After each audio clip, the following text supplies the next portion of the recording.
O nosso tema de hoje, e eu sei que o tempo é sempre muito curto para quem fala e às vezes muito longo para quem ouve, e eu espero que essa fala tenha a mesma duração para mim e para vocês, vai se dar sobre improcedência liminar do pedido. Então, nós vamos analisar aqui, basicamente, um artigo do Código, 332. Eu peço desculpas para vocês, eu venho de um resfriado, ainda estou com uma tosse persistente, mas, fora isso, tudo bem. Então, o nosso tema de hoje, improcedência liminar, não é um tema novo, ou seja, ele não é uma inovação desse CPC de 2015. Ele já vem do nosso Código de 73, lógico, através de reforma, e estava lá no artigo 285-A. O que o novo Código fez foi remodelar completamente o Instituto. E nisso ele melhorou. Ele melhorou não que o artigo 332 seja perfeito, mas o artigo 285-A era muito ruim. Então, a gente vai passar aqui desse processo do 285-A para o 332 e depois analisar os incisos e parágrafos do artigo. Então, começo com vocês, vendo ali, relembrando o artigo 285-A, dizia ele, quando a matéria controvertida for unicamente de direito e no juízo já houver sido proferida sentença de total improcedência, em outros casos idênticos, poderá ser dispensada a citação e proferida a sentença, reproduzindo-se o teor da anteriormente prolatada. Esse artigo, e nem vou ler os parágrafos, ele sofreu severas críticas da doutrina, e com muita razão. A primeira delas era o termo matéria controvertida. Ora, veja bem, quando que a matéria se torna controvertida em um processo? A partir da citação. E como que a gente quer, justamente, não fazer a citação e falar que tem uma matéria controvertida? Aí é uma tecnia que o novo Código não repete. A segunda questão era a expressão unicamente de direito. Aqui já falou o professor Marinoni, o Mitidiero, sobre a diferença de texto e norma. E realmente o direito não paira sobre nada. Ou seja, ele nunca nenhuma causa exclusivamente de direito. A gente precisa de fatos para, sim, aplicar um direito sobre eles. Então, essa diferença entre texto e norma, o texto, a norma sendo a atribuição de sentido que se dá a um determinado texto, texto jurídico no nosso caso, faz desaparecer essa dicotomia questão de fato, questão de direito, e logo a gente não pode tratar de questões exclusivamente de direito. E nisso o 332 vai bem quando substitui essa expressão falando que são causas que dispensam a fase instrutória. Depois a gente vai ver causa que dispensa a fase instrutória, é a que tu já tem de antemão toda a documentação necessária, ou seja, é aquilo que tu não depende de inquirição de testemunha, tu não depende de perícia, tu consegue documentar tudo. Tudo que é necessário para a tua causa está documentado e juntado à inicial. Outra coisa criticada no 285-A era a questão casos idênticos. Os casos são similares, os casos são parecidos, os casos similares devem ser julgados de forma similar. Não tem dúvida, o nosso sistema de precedentes. Agora, idênticos, tu ia exigir as mesmas pessoas, mesma situação de fato, mesma situação temporal, então isso é muito difícil. E, talvez o ponto mais criticável do 285-A seja a questão do auto-precedente. Ou seja, o juiz de primeiro grau seria o responsável para a fixação de uma, entre aspas, digo, jurisprudência, que iria nortear os casos futuros de improcedência liminar. Obviamente, o STJ já entendia, em larga medida, que essa questão, que esse julgamento do juiz singular deveria estar em consonância com o do próprio STJ e com o do tribunal local, o que fazia minorar um pouco essa carga exclusiva no juiz singular. Porque vocês imaginam uma comarca como Florianópolis, 6 varas cíveis, tirando o estreito, tirando os fóruns distritais, onde a gente teria 6 cabeças diferentes, 6 decisões diferentes, e daqui a pouco, dependendo de onde você entrasse, dependendo da distribuição, você já teria a sua causa julgada liminarmente improcedente. Então, caminha bem o Código em fazer essa alteração e deixar claro no texto que agora a gente não vai seguir o juiz de primeiro grau. A gente vai entrar, e isso liga o nosso tema de forma umbilical ao sistema de precedentes. Por quê? Porque vai ser o sistema de precedentes que vai nos dar os standards daquilo que a gente pode julgar improcedente ou não, em conformidade daí, no artigo 332, que vai repetir, a grosso modo, tirando uma única exceção que a gente vai ver mais adiante, o 927, o rol do 927. Então, muito se discutiu, ainda sobre a égide do Código 73, sobre a constitucionalidade do Instituto. E o STF, reiteradamente, julgou constitucional, não em controle concentrado, mas no difuso. E eu tenho 2 casos do ministro Fux, que ele fala que a aplicação 285A, quando preenchidos os elementos autorizadores do jogador, não fere o princípio da ampla defesa, do contraditório. Em outro, ele adiciona ainda que também não viola o processo legal e ainda atende à eficácia da prestação jurisdicional. Pois bem, a matéria estava bem resolvida no 285A e com essa nova codificação, por 332, voltou em voga a tese da inconstitucionalidade. Então, por isso é essencial que a gente passe por ela. E eu trouxe aqui 2 autores, que talvez sejam os que mais veementemente defendem a inconstitucionalidade, para ilustrar o nosso caso. O primeiro deles, Nelson Neri, conhecido de todos. O que ele diz? Que é inconstitucional. Por quê? Ele parte da ideia de que o autor tem direito de ver o réu citado, ainda que não obedeça os precedentes obrigatórios, ainda que tenha uma tese jurídica contrária à inicial, ao pedido dele. Por quê? Porque o réu pode simplesmente não contestar, pode concordar, pode renunciar ao direito de fundação, ou seja, o réu não só vai contestar, ele tem uma gama de opções, aí subtrair o autor o direito dessa ação do réu seria inconstitucional, feria o direito de ação. Então, ele faz aqui um rol de causas que dariam margem a essa inconstitucionalidade. Ele fala que atentaria contra a legalidade, e nisso me parece não ser pertinente. Por quê? Porque é matéria processual, cabível de controle por lei ordinária, e assim fez o nosso legislador no novo Código. Igualmente, em relação ao devido processo. Aqui o 332, bem ou mal, já faz como fazia o 285A, estabelece todo o procedimento e as causas que possibilitam esse julgamento liminar de improcedência. Por fim, fala que vai violar o contraditório em ampla defesa, e aqui, em relação ao autor, isso não ocorre, porque ele pôde explanar, pelo menos a inicial, tudo o que ele queria. Ocorre que, conforme a ordem jurídica prevê, tem um provimento vinculante que vai de encontro àquela tese que ele está tentando emplacar.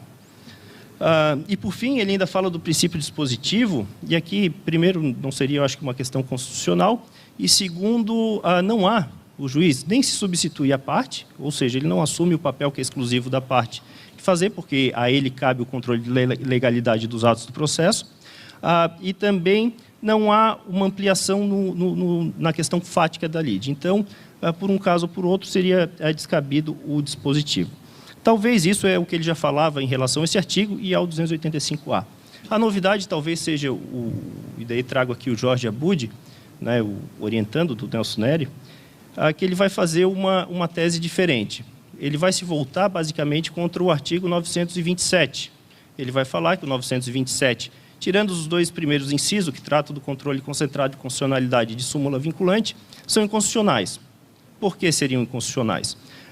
Porque diz ele que a Constituição prevê todos os casos de decisões vinculantes do Código, que seriam, basicamente, a do 102, parágrafo 2º, que trata da ação declaratória de inconstitucionalidade da declaratória de constitucionalidade, e seria depois o 103A, que é o que criou a súmula vinculante. Então, a Constituição, já apresentando os casos de decisões vinculantes, a legislação ordinária não poderia ampliar esse rol. E como o rol é repetido no 332, ele fala que ocorre uma inconstitucionalidade por arrastamento. Se um é, o outro, por consequência, será também. Essa é uma questão sofisticada, já foi tema de debate no painel que teve sobre precedentes, levantado pelo professor Lamy, a professora Sofia Temer respondeu.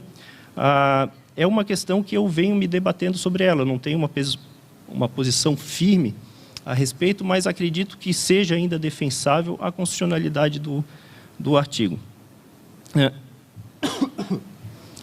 Primeiro, a gente está a lidar, na verdade, com efeitos de decisão. Então, é uma matéria tipicamente processual. Sendo uma matéria tipicamente processual, não vejo por que a lei ordinária não poderia tratar. em que pese ter os dois dispositivos constitucionais também tratando. E vale lembrar que nenhum dos dois dispositivos são originários da Constituição de 88, tal qual aprovada. Todos eles foram acrescentados por emendas constitucionais. E como que se deu a criação do efeito vinculante na cultura jurídica brasileira? Primeiro, por lei ordinária. E cito aqui o artigo 28, parágrafo único da 9.868, que foi declarado constitucional pelo STF, que previa o efeito vinculante nas decisões da ação de inconstitucionalidade e declaratória de constitucionalidade. E o segundo é o artigo 10, parágrafo 3º da 9.882, que trata também do caráter vinculante na ADPF. Sobre esse artigo, é bem verdade, pende desde 2001 ou 2003, não sei, uma DIN, onde teve o voto do relator na liminar, foi pedido de vista e desde então ela não voltou à tona. Mas, em síntese, o que eu queria deixar bem claro para vocês é a constitucionalidade do Instituto, de uma forma geral, apesar dessa crítica, mereceu uma reflexão bem apurada de todos nós. O âmbito de aplicação do julgamento liminar de procedência, ele está na parte geral. E, estando na parte geral, ele é destinado a cobrir qualquer processo, independentemente do procedimento. Então, aqui estão incluídos também os processos de competência originária dos tribunais e, por disposição legal, diz ali o 968, parágrafo 4º, que aplica-se à ação rescisória o disposto no 332. Então, ele o âmbito de aplicação dele é bem vasto. Outra questão, tratando ali do 332. Diz o artigo que são causas que dispensam a fase instrutória. Como a gente disse antes, são causas, então, onde todos os fatos estão documentados, ou seja, há uma prova pré-constituída de tudo, e além dos documentos, nenhuma outra prova é necessária. Então, diz lá que o juiz, independentemente da citação do réu, julgará liminarmente procedente o pedido. E aqui a gente tem uma modificação do 285A para o 332. O 285A falava que o juiz poderá dispensar a citação, ou seja, tornava isso uma faculdade do juízo em administrar a sua vara, administrar os seus processos e saber se ia fazer mão ou não desse instituto. O novo código já troca, ele coloca o verbo julgará, ou seja, passa-se de uma faculdade a um poder-dever do magistrado de assim agir. Então, observado que o pedido inicial da parte afronta as decisões obrigatórias que ele traz nos seus incisos, ou o caso de prescrição e decadência no parágrafo 1º, cumpre o juiz, então, já colocar fim ao processo de pronto. E esse é o objetivo do julgamento liminar de procedência. O objetivo é justamente impedir que uma causa frívola se desenvolva. Ou seja, o judiciário, com os nossos 106 milhões de processos, já tem causas suficientes para morosidade, então quer se evitar que causas tão fracas, tão ruins, tomem tempo da própria máquina judicial. Então vamos ver, caríssimos, aqui os incisos, e aqui não tem como a gente não fazer uma comparação das hipóteses do 332 com as do 927. Então, diz o inciso 1º do 332, então ele julgará liminarmente procedente o pedido que contrariar o enunciado de súmula do Supremo Tribunal Federal ou do Superior Tribunal de Justiça. E aqui ele faz uma junção dos incisos 2, que trataria das súmulas vinculantes, e do inciso 3, que das súmulas normais ou não vinculantes, do STJ e do STF em matéria constitucional e STJ em matéria infraconstitucional. Ele faz aqui e só se refere a súmulas. Então, súmulas aqui no 332, leia-se súmulas vinculantes ou não, toda espécie de súmulas. A súmula em si, e eu já tive a oportunidade de escrever sobre isso, é, para mim, um problema. Acredito que a gente apostar na súmula, como faz esse novo código, ele incide em alguns equívocos. Vamos ver, a gente tinha um texto que era lei. E vamos voltar aqui no tempo, do juiz à boca da lei e tudo mais. Não funcionou. Se acreditava que o texto tinha em si uma norma, que essa norma servia como uma capa de sentido a determinados fatos que tu tinha, e por um processo logicamente dedutivo, tu ia chegar à conclusão final. Isso não funcionou. Ocorre que depois ali com o nosso positivismo normativista, e aqui refiro Kelsen, o ato de julgar o que ele virou, e lá no capítulo 8º da teoria pura, um ato de vontade. Ou seja, então agora não é a lei que tem um sentido próprio, natural, que basta a gente captar qual é. O juiz, o intérprete autêntico, diz ele, vai julgar por ato de vontade, ou seja, aquilo vai ser uma manifestação da subjetividade do próprio intérprete. Também não funcionou. Nos levou a isso que a gente tem hoje, jurisprudência lotérica, cada sentença uma cabeça. Isso a gente vê nos foros cotidianamente. A tua causa muitas vezes é resolvida na distribuição, para onde ela vai, e não pelo direito, ou pelo aquilo que a gente acredita ser a norma aplicada ao caso concreto. Tanto, isso é verdade, que a súmula não é algo novo para a gente vive aí mais de 50 anos de súmula. E ela foi incapaz, nesses 50 anos, talvez sejam os 50 anos que a gente mais teve dispersão jurisprudencial, que a gente mais teve discricionariedade, ativismo. Então, eu, particularmente, não acredito na súmula como um standard legal que vai nos levar a algum lugar positivo. Mas elas estão aí, a gente tem que fazer cumprir. E daí trago também um posicionamento que é bem diferente do Nelson Neri, novamente, diz ele que as súmulas devem ser observadas por quem? Pelo próprio tribunal que edita. Ele acredita que a gente só pode criar uma vinculação horizontal e o juiz está protegido de uma vertical pelo livre convencimento motivado. Bem, eu tive o prazer de ser orientando do professor Lênin Streck no mestrado e a fruta não cai longe do pé. Eu não consigo acreditar que ainda nessa quadra da história a gente defenda o livre convencimento como o sentimento de justiça do próprio juiz, ou seja, o sentimento subjetivo do que seja o melhor para o processo. Há mecanismos de controle epistemológico mais sofisticado que nos indicam, se não nos derem uma única resposta correta, como que é a do Working, pelo menos eles podem nos limitar bastante nessa atividade. Mas passando para o inciso segundo, diz ali outro caso que possibilita o julgamento liminar de procedência, diz o acórdão proferido pelo Supremo Tribunal Federal ou pelo Superior Tribunal de Justiça em julgamento de recursos repetitivos, que repete, então, a hipótese da parte final do artigo 927, inciso 3º. Aqui o que eu queria frisar para vocês não é nem a questão dos repetitivos, que já foi objeto de explanação por vários palestrantes, mas fixar na primeira palavra do inciso, na palavra acórdão. E isso talvez seja o mais complicado de se trabalhar com precedentes. A gente tem que ler esse acórdão como uma ratio, ou seja, não como o texto que o acórdão é, mas sobre aquela atribuição de sentido que a gente vai fazer sobre o texto, a norma que eles põem. Então, a gente tem que analisar profundamente, e isso não serve fazer por emendas.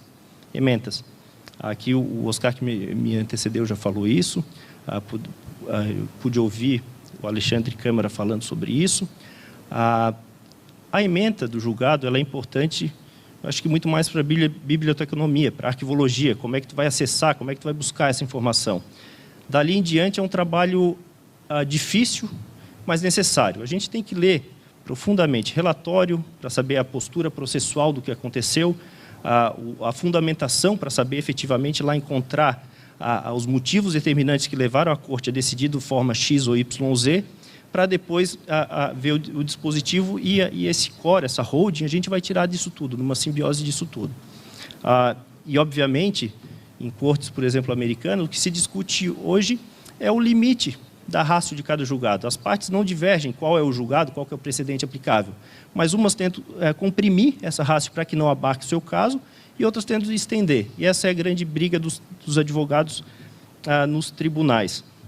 E aqui eu conto um caso que aconteceu comigo. Eu, até outubro do ano passado, era juiz do TRE, aqui de Santa Catarina, mas juiz substituto, então. Então, como juiz substituto, e meus colegas que estão aqui sabem, tem que sofrer um pouquinho também. Então, no meu último dia do meu biênio, a última sessão, eu fui agraciado com um processo com 22 réus, 17 crimes para cada réus, e eu com uma semana para levar ele já pautado para a sessão. E tinha uma questão muito particular de uma preliminar, que era matéria constitucional. Fui direto para o site do STF, lá procurando algum precedente que pudesse me ajudar. Encontrei dois, contraditórios em si, completamente contraditórios. E daí eu fui fazer a leitura deles. E um, que tinha uma ementa de 1,5 folha, mais ou menos, trazia com todos os detalhes, tudo que era fatos similares ao que eu tinha. E depois lá no finalzinho, HC extinto. Esse HC extinto? Mas por que diabo é isso? Então vamos ler. O relator fez um voto de 40 páginas, citando a doutrina do direito alienígena, direito nacional, o processo histórico de formação da norma, enfim, um voto belíssimo, porque realmente era um caso complicado, e chegou lá na concessão do caso da ordem. E foi uma discussão sobre uma das preliminares, foi feito um pedido de vista. E quando esse processo retornou para o plenário, o ministro que tinha pedido vista falou, houve um pedido de extinção. O paciente não quer mais que se julgue o habeas corpus. E a corte deliberou e achou por bem homologar a desistência. Então, pergunto, se a gente confiar na ementa, naquela página e meia que resolveria, a princípio, o meu caso, o que a gente tem?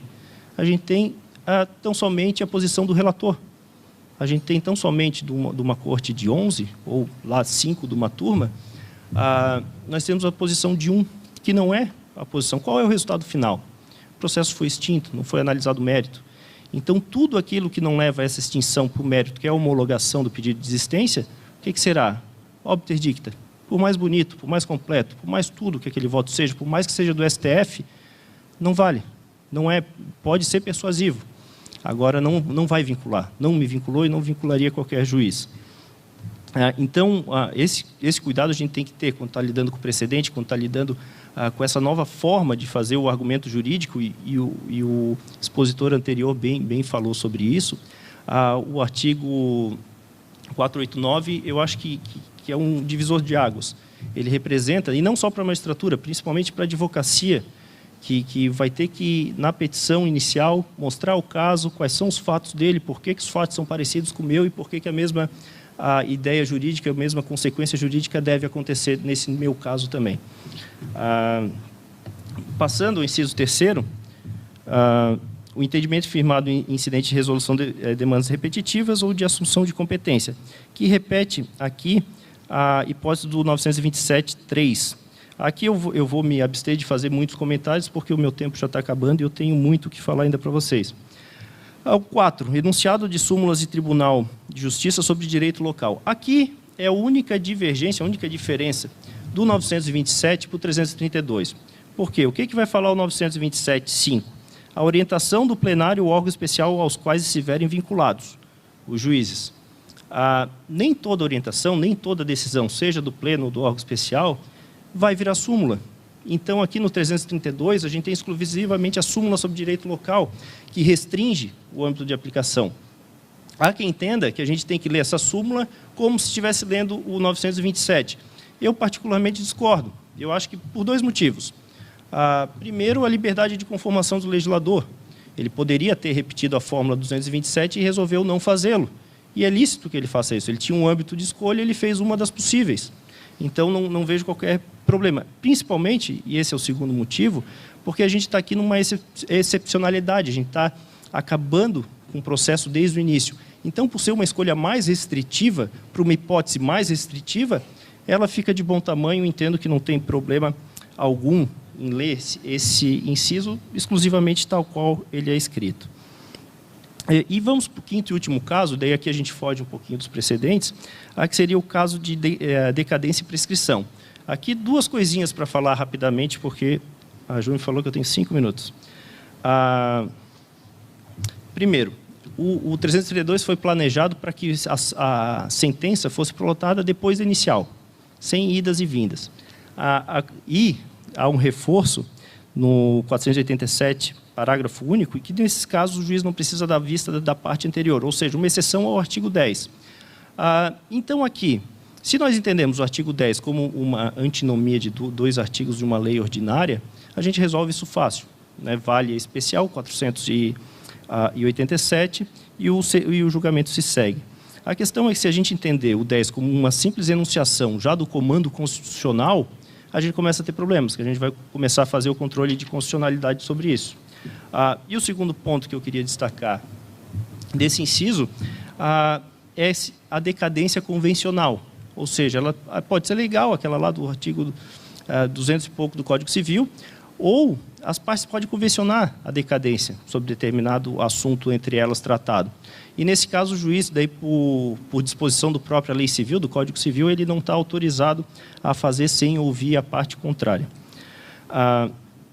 Ainda sobre ali as hipóteses dos incisos, dos precedentes, tem uma questão que é interessante, que é o ônus argumentativo. Digamos o seguinte, eu entro com um processo e contra esse meu processo tem um repetitivo, que vai contra. Então, seria, a princípio, um caso de julgamento liminar de improcedência. Eu, advogado, sou obrigado a já fazer o distinguishing de início? Não é um caso que me ajuda. Não é um caso... até seria. Por quê? Porque a gente está lidando hoje precedente como fonte de direito.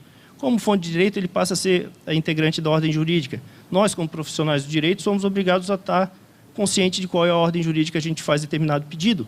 Logo, seria importante que, já na inicial, se tentasse demonstrar a distinção ou a superação, um argumento novo que não foi tratado no voto anterior. A questão é, quando isso não ocorre, o que se faz? Há quem defenda que o juiz de pronto julgue liminarmente improcedente o pedido. Por quê? Porque aqui a gente vai ter um contraditório diferido e ele, no juízo de retratação da apelação, vai poder fazer esse contraditório. Eu não concordo, não vou por isso. Por quê? Porque nesse momento ele já perdeu. Quando foi prolatada a sentença, já foi. Perdeu, improcedente. O juiz pode se retratar? Vamos ver, pode. Mas isso é algo excepcional. Quando que vocês viram, nos casos, seja do indeferimento da liminar, ou nesse caso de improcedência, o juiz se retratar? Não acontece. Então, aplica-se o 10. Vamos dar o contraditório efetivo. Intime-se a parte para falar sobre aquele determinado julgamento repetitivo e deixa ela tentar fazer a distinção, a analogia. Depois se julga se são argumentos válidos, são argumentos que realmente impedem a improcedência ou não, ou se extingue o processo. Então, tratando dos outros parágrafos, que eu acho que já está acabando o meu tempo, diz ali o parágrafo 2º, não interposta apelação, o réu será intimado do trânsito julgado da sentença. Só deixar claro que isso aqui é uma mera intimação que não abre a possibilidade de manifestação no processo. Ou seja, já ocorreu a coisa julgada, é muito mais para cientificar o réu que, se houver uma nova demanda, já tem uma coisa julgada que lhe beneficie. Então, ele vai poder alegar a sua ocorrência, a ocorrência da coisa julgada. O terceiro, interposta apelação, o juiz poderá retratar-se em 5 dias. Isso aqui é a mesma disposição do 285A, com essa questão do contraditório diferido no caso do autor. E, por último, meu tempo já acabou, mas isso é 10 segundos. O parágrafo 4. Se houver retratação, o juiz determinará o prosseguimento do processo com a citação do réu e, se não houver retratação, determinará a citação do réu para apresentar contrarrazões no prazo de 15 dias. Vejam, aqui o réu não é intimado a contrarrazoar, ele é citado.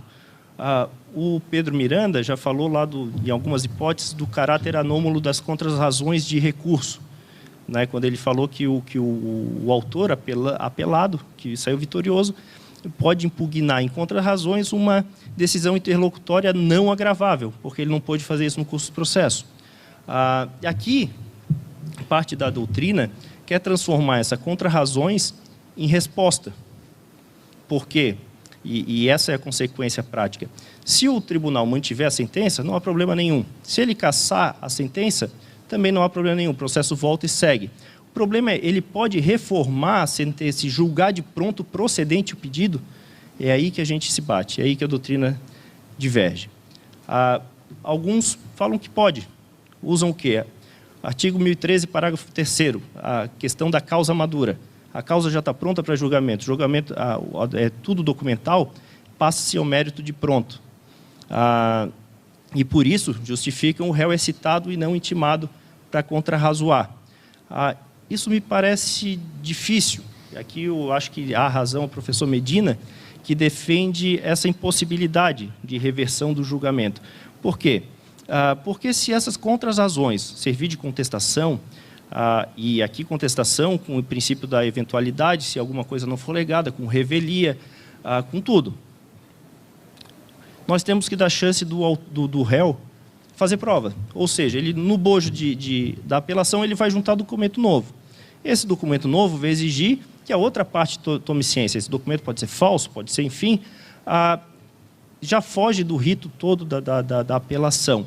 E pior, se ele é lícito fazer prova documental, também lhe é ilícito requerer qualquer outra prova. E digamos que ele requeira, seja inquirição de testemunha, seja uma perícia. Ou seja, ele vai estar requerendo uma prova, exercendo um direito fundamental, que, se albergado pelo tribunal, vai desconstituir a sentença que lhe beneficia.